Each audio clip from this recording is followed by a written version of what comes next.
warahmatullahi wabarakatuh. Saya Tri Nur Haryati, salah satu staf pengajar Praktikum Biologi Dasar 2, yang hari ini akan menjelaskan Praktikum Biologi Dasar 2 dengan topik biodiversitas morfologi pada tumbuhan. Tujuan praktikum hari ini adalah mahasiswa dapat mengidentifikasi ciri-ciri morfologi organ tumbuhan xerofit, higrofit, dan hidrofit dari beberapa tumbuhan contoh yang telah disiapkan. Mahasiswa dapat menemukan kesamaan dan perbedaan ciri morfologi organ tumbuhan xerofit, higrofit, dan hidrofit dari beberapa tumbuhan contoh yang telah disiapkan. Dan mahasiswa menemukan keanekaragaman ciri morfologi organ tumbuhan xerofit, higrofit, dan hidrofit dari beberapa tumbuhan contoh yang telah disiapkan. Dasar teori. Keanekaragaman merupakan suatu gejala biologi yang dihasilkan dari interaksi faktor genetik dan faktor lingkungan. Keanekaragaman menyoroti aspek perbedaan dan kesamaan ciri pada beberapa objek yang menjadi objek pengamatan. Tumbuhan memiliki cara yang unik untuk menyesuaikan diri dengan lingkungannya agar dapat bertahan hidup di lingkungan tersebut. Oleh karena itu, bentuk penyesuaian dirinya pun berbeda-beda disesuaikan dengan lingkungan tempat hidupnya. Adaptasi morfologi merupakan suatu cara organisme dalam menyesuaikan diri terhadap lingkungannya dengan memanfaatkan bentuk tubuh bagian luar yang memiliki fungsi khusus. Tumbuhan yang hidup di habitat lingkungan berbeda sering menunjukkan struktur morfologi yang berbeda yang merupakan adaptasi terhadap lingkungannya. Tumbuhan dengan struktur morfologi yang berbeda tampak juga menghuni di habitat yang sama. Mungkin memiliki cara berbeda dalam menanggulangi kondisi yang mungkin tak menguntungkan dari lingkungan tersebut. Dalam habitat yang kekurangan air, ada tumbuhan yang membentuk sifat khusus untuk melindungi terhadap hilangnya air atau membentuk alat untuk menyimpan air atau memiliki akar yang mampu tumbuh amat dalam ke tanah untuk memperoleh air.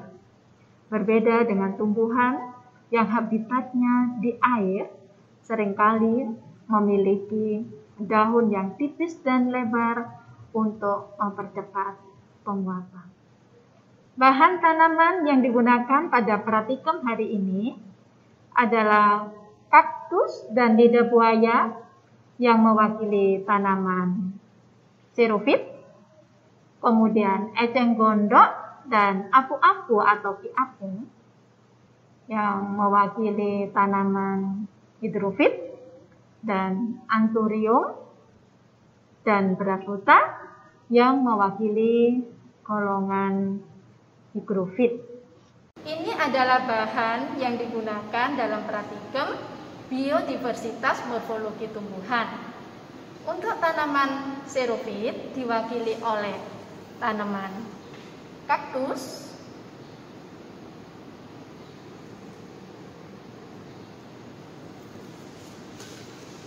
kemudian lidah buaya.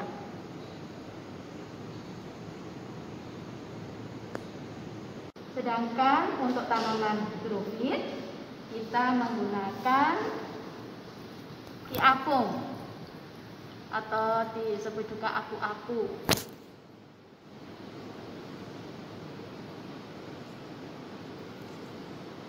Kemudian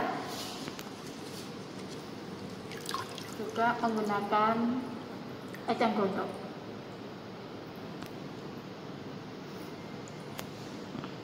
Sedangkan untuk tanaman higrofit kita menggunakan tanaman brassota,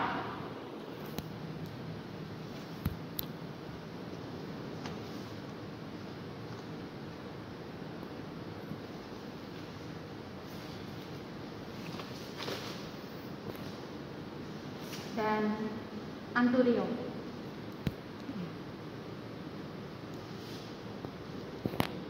Cara kerja: siapkan tumbuhan xerofit, hidrofit, dan higrofit. Jadi nanti Anda akan disiapkan tumbuhan xerofit, hidrofit, dan higrofit. Kemudian amatilah ciri-ciri morfologi organ tumbuhan xerofit, hidrofit, dan higrofit. Kemudian gambar dan deskripsikan ciri morfologi organ tumbuhan xerofit, higrofit, dan hidrofit.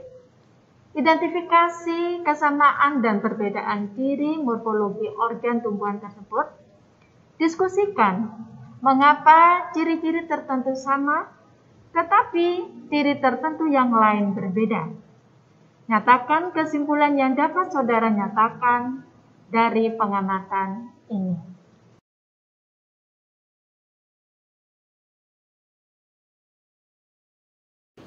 Sekarang kita lihat morfologi organ tanaman yang dimulai dengan tanaman golongan xerofit. Kita lihat untuk kaktus. Yang terlihat hijau dan pipi ini sebenarnya adalah batang. Batangnya menebal, digunakan untuk menyimpan cadangan air. Sedangkan daun di sini tampak kecil-kecil dan mengalami modifikasi menjadi duri. Hal ini disebabkan supaya tidak banyak terjadi penguapan atau transpirasi. Batang yang kelihatan seperti daun seperti ini dinamakan cladodia. Sedangkan untuk akarnya ini sebenarnya adalah panjang kemudian menuju ke segala arah yang biasanya digunakan untuk mencari sumber air. Kemudian untuk tanaman kaktus ini, batangnya tampak terlapisi oleh kutikula.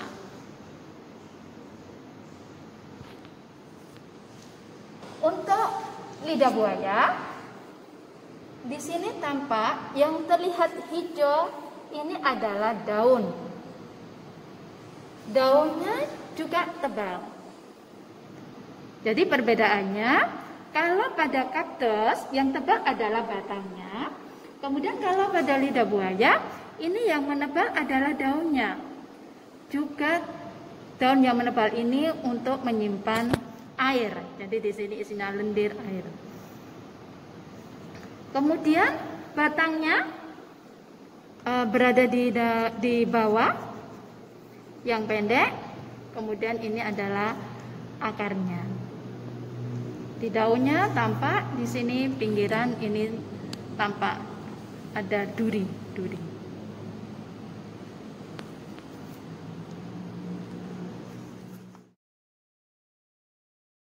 Untuk tanaman hidrofit, kita lihat morfologinya. Di sini daunnya lebar, membentuk roset akar, tampak seperti bunga.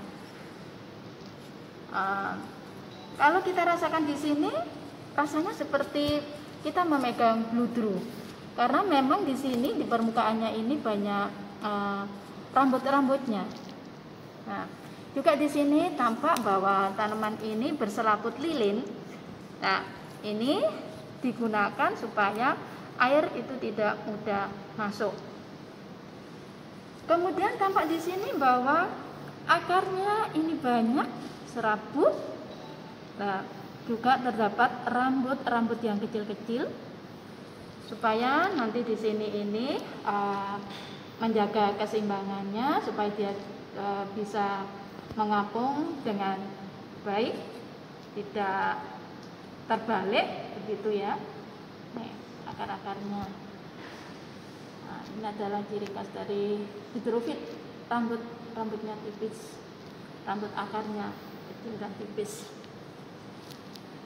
Kemudian untuk eceng gondok tampak di sini bahwa daunnya juga lebar dan tipis karena memang daun kan fungsinya adalah transpirasi, penguapan. Jadi tanaman hidrofit itu penguapan tidak jadi masalah ya, jadi banyak penguapan. Nah, kemudian di sini yang tampak menggelembung di sini ini adalah tangkai daunnya. Ya. Jadi kalau kita tekan ya, ini sebenarnya seperti ada sesuatu yang kosong ya, karena memang di dalamnya ini banyak rongga-rongga yang berisi udara yang digunakan supaya tanaman ini bisa mengapung ya, dan juga tidak banyak penyerapan airnya. Kemudian di sini tampak stolon, jadi perkembangbiakannya dengan stolon ya, modifikasi dari batang. Kemudian sama dengan apu-apu, bahwa di sini banyak rambut akarnya ya, untuk menjaga kesetimbangan tanaman ini di dalam air ya, juga digunakan untuk menyerap zat haranya.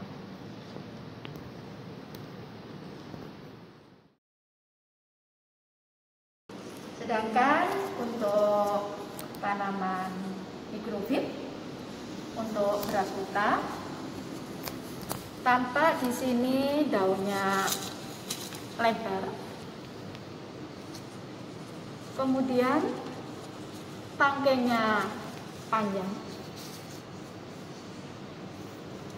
Untuk tanaman yang masih muda, batang berada di dalam tanah.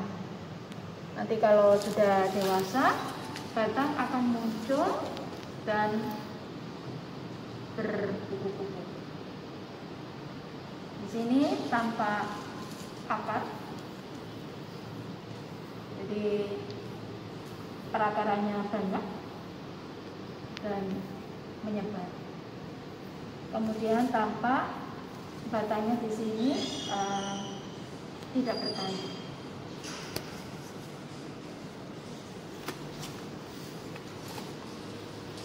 Sedangkan untuk anthurium juga merupakan tanaman higrofit. Juga di sini tampak bahwa daunnya kaku tetapi lebar. Kemudian tangkainya juga panjang. Kemudian perakarannya banyak dan menyebar ke segala arah. Kemudian batang ini untuk tanaman yang belum dewasa itu juga berada di dalam tanah. Nanti kalau sudah dewasa akan muncul membentuk bonggol dan berair. Jadi ini tugas Anda, nanti Anda deskripsikan semua golongan tanaman ini, tanaman xerophyt, hidrofit, dan higrofit.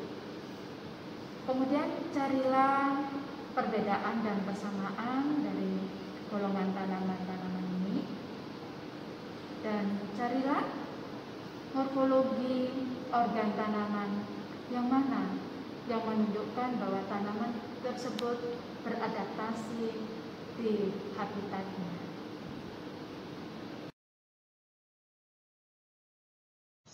Dari hasil pengamatan, data yang diperoleh nanti masukkan ke dalam tabel berikut.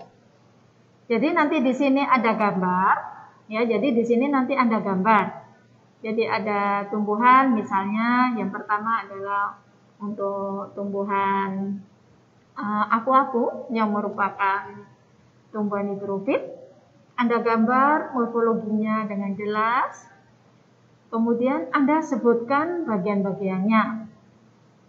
Misalnya seperti ini, nanti akan terlihat bahwa di sini daunnya tampak tersusun roset akar, kemudian akarnya ini perakarannya banyak, kemudian banyak rambut-rambut akar, kemudian daunnya tampak ada rambut-rambut daun ya, jadi seperti bludru. Jadi ini Anda gambar semuanya.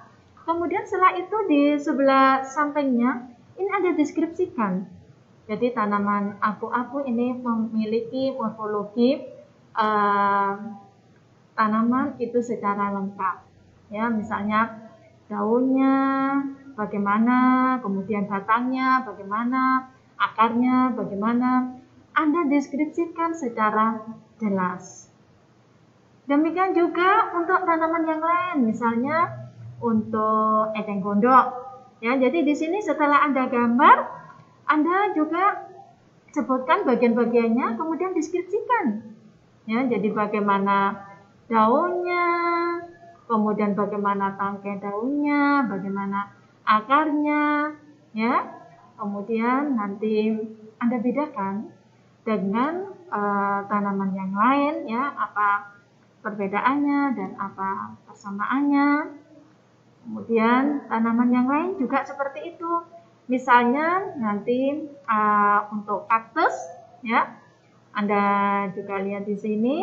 Nanti ini Anda gambar, ya. Jadi tanaman yang kelihatan seperti daun, ya. Jadi pipi dan hijau ini sebenarnya adalah batang. Jadi Anda gambar di dalam batang di sini. Ini ada seperti duri, sebenarnya ini adalah daun, ya. Jadi mengalami modifikasi menjadi duri, ya. Jadi ini merupakan morfologi tanaman xerophyt, ya, supaya bisa beradaptasi supaya tidak banyak penguapan. Jadi ini nanti Anda gambar, kemudian juga Anda gambar akarnya, ya. Sebenarnya untuk tanaman xerophyt itu kebanyakan akarnya itu panjang masuk ke dalam akar untuk mencari air, ya. Tetapi kalau tanaman kaktus ini karena seringkali itu adalah di stek, ya, jadi akarnya berbentuknya serabut, ya, jadi tidak tampak begitu panjang, ya. Anda deskripsikan, ya, jadi nanti tanaman kaktus itu bagaimana daunnya, bagaimana batangnya, bagaimana akarnya, ya, deskripsikan secara lengkap. Demikian juga untuk yang lidah buaya, ya, jadi untuk tanaman xerophyt ini, ya, jadi ini menunjukkan bahwa ini tanaman xerophyt itu dari morfologi organ yang mana. Jadi Anda lihat di sini bahwa nanti daunnya itu adalah menebal, ya, karena di dalamnya ini ada tempat cadangan menyimpan air, ya. Jadi kandungan airnya di sini banyak, ya, dan lendir ada air, ya. Dan ini batangnya itu adalah di sini, ya. Nah, ini akarnya. Nanti Anda gambar, deskripsikan juga secara lengkap, ya. Kemudian untuk yang tanaman hidrofit, nanti yang ini adalah anthurium, daunnya itu lebar. Kemudian batangnya itu berada di dalam tanah ketika masih belum dewasa. Nanti kalau sudah dewasa, daunnya batangnya akan melonjol keluar, begitu, ya, dan tampak batangnya itu tidak berkayu, ya, mengandung air. Kemudian perakarannya terlihat perakarannya banyak, ya, kemudian menyebar ke segala arah. Ya.